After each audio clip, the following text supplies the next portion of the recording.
रट की जंग से भाई अगर नाकाम आ जाए।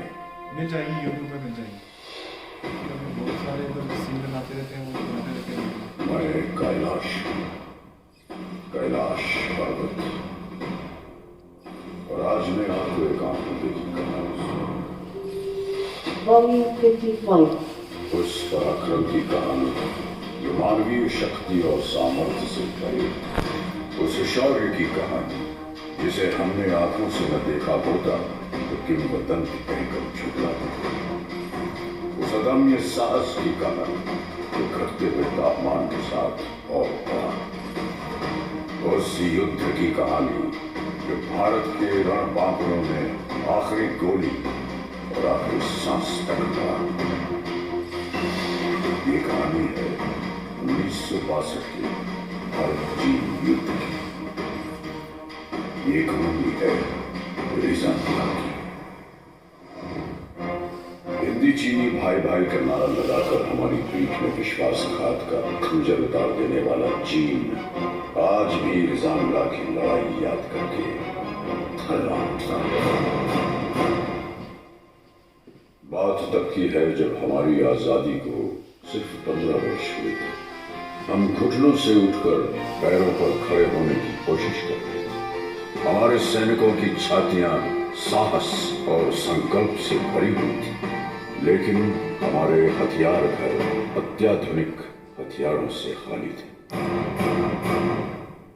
मित्रता की आड़ में छुपकर चीन ने हम पर आक्रमण कर दिया। जब तक हम उनकी नीयत भांप पाते, संभल पाते, वो हमारी सीमाओं के भीतर तक प्रवेश कर चुके थे। चीन की गिद्ध दृष्टि उस सेक्टर पर थी जो सामरिक दृष्टि से जीतना उनके लिए बेहद जरूरी था, चुशुल। इसी के फलस्वरूप जम्मू कश्मीर के बारामूला में स्थित 13 कमांड को चुशुल सेक्टर में डिफेंसेस इख्तियार करने का हुक्म दिया गया। 2 अक्टूबर 1962 को कमान अधिकारी लेफ्टिनेंट कर्नल H.S. ढींगरा की अगुवाई में 13 कमाओं ने ले पहुंचकर 114 इन्फेंट्री ब्रिगेड में रिपोर्ट किया। 13 अक्टूबर 1962 को बटालियन चुशुल एयरफील्ड की सुरक्षा के लिए रवाना हुई तथा 24 अक्टूबर 1962 तक पूरी बटालियन चुशुल में एकत्रित हो गई।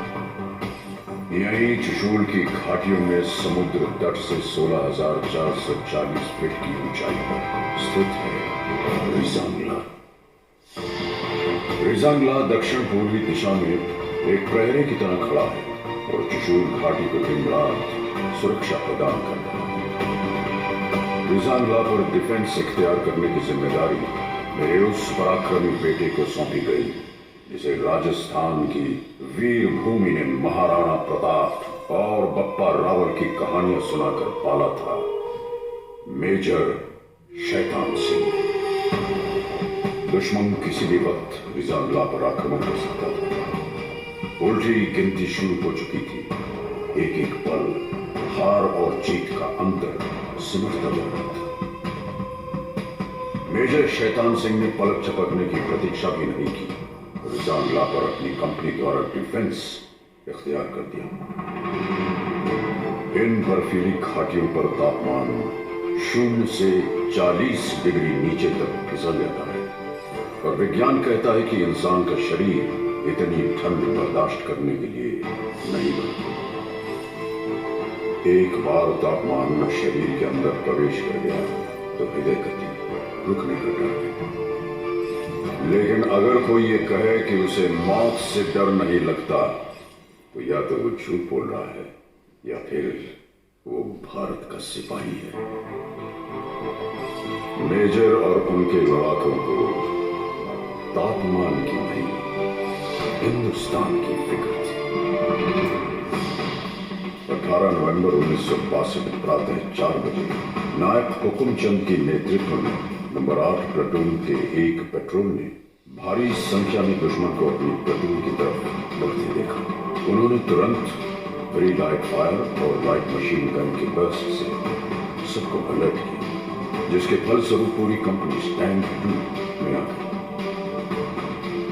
मेजर शैतान सिंह ने सभी प्लाटून कमांडरों को हुक्म दिया कि वो अपने अपने इलाके से आक्रमण विफल होने के पश्चात दुश्मन ने दूर से गोलीबारी शुरू कर दी। जमादार हरिराम के नेतृत्व में हमने इस गोलीबारी का डट के मुकाबला किया, लेकिन वो गिनती में बहुत ज्यादा थे और हम बहुत कम। चीन की सेना ने इस इलाके पर कब्जा कर लिया और हमारे वीर सिपाही संगीनों पर सर रख के हमेशा के लिए सो गए।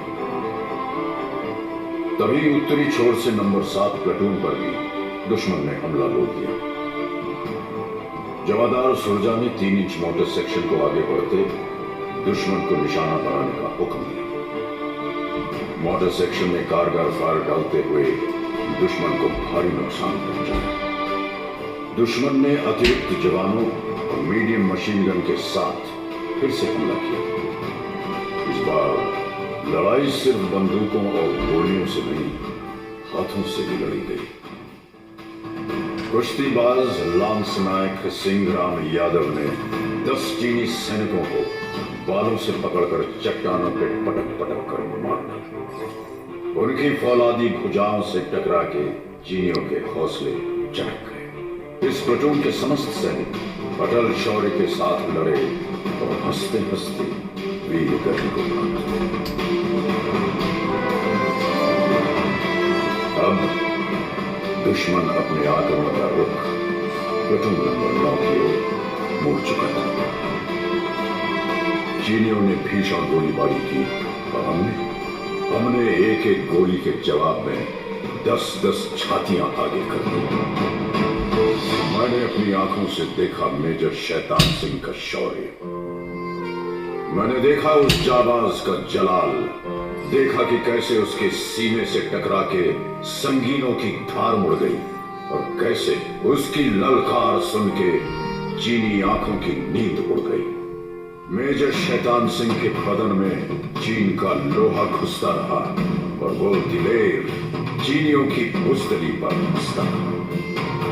बदन खून से लथपथ था, लेकिन आवाज में बिजलियां अब तक कड़क रही थी।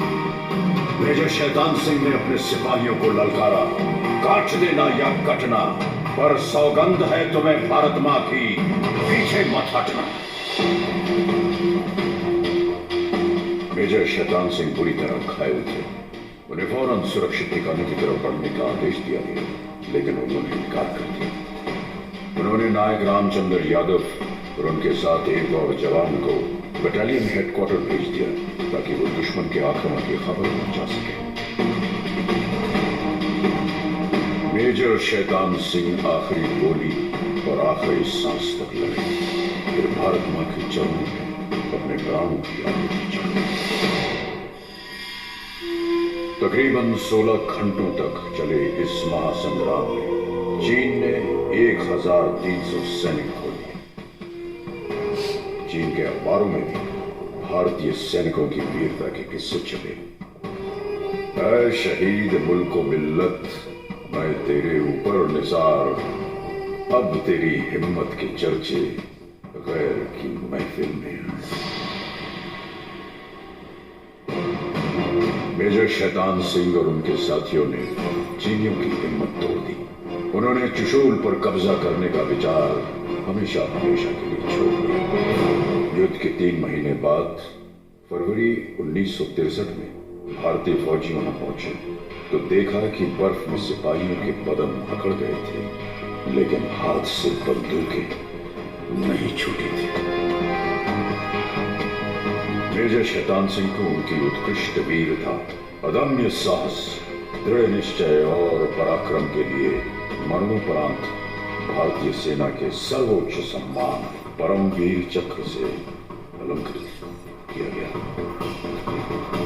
रिजानला के युद्ध में वीरता की नई गाथा लिखने वाले जवानों को एक अति विशिष्ट सेवा मेडल, 8 वीर चक्र, 4 सेना मेडल और एक मेंशन इन डिस्पैच प्रदान किया गया। इस युद्ध की स्मृति में कटी कमाओ की चार्ली कंपनी को पुनर्गठन के बाद रिजानला कंपनी के नाम से जाना जाता है।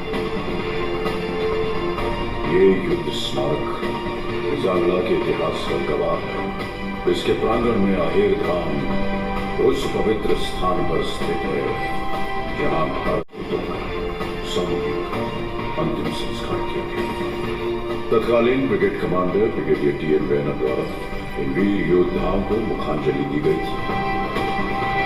जो राष्ट्र को धर्म मानते हैं उनके लिए यह स्मारक एक महातीर्थ की तरह वंदनीय है।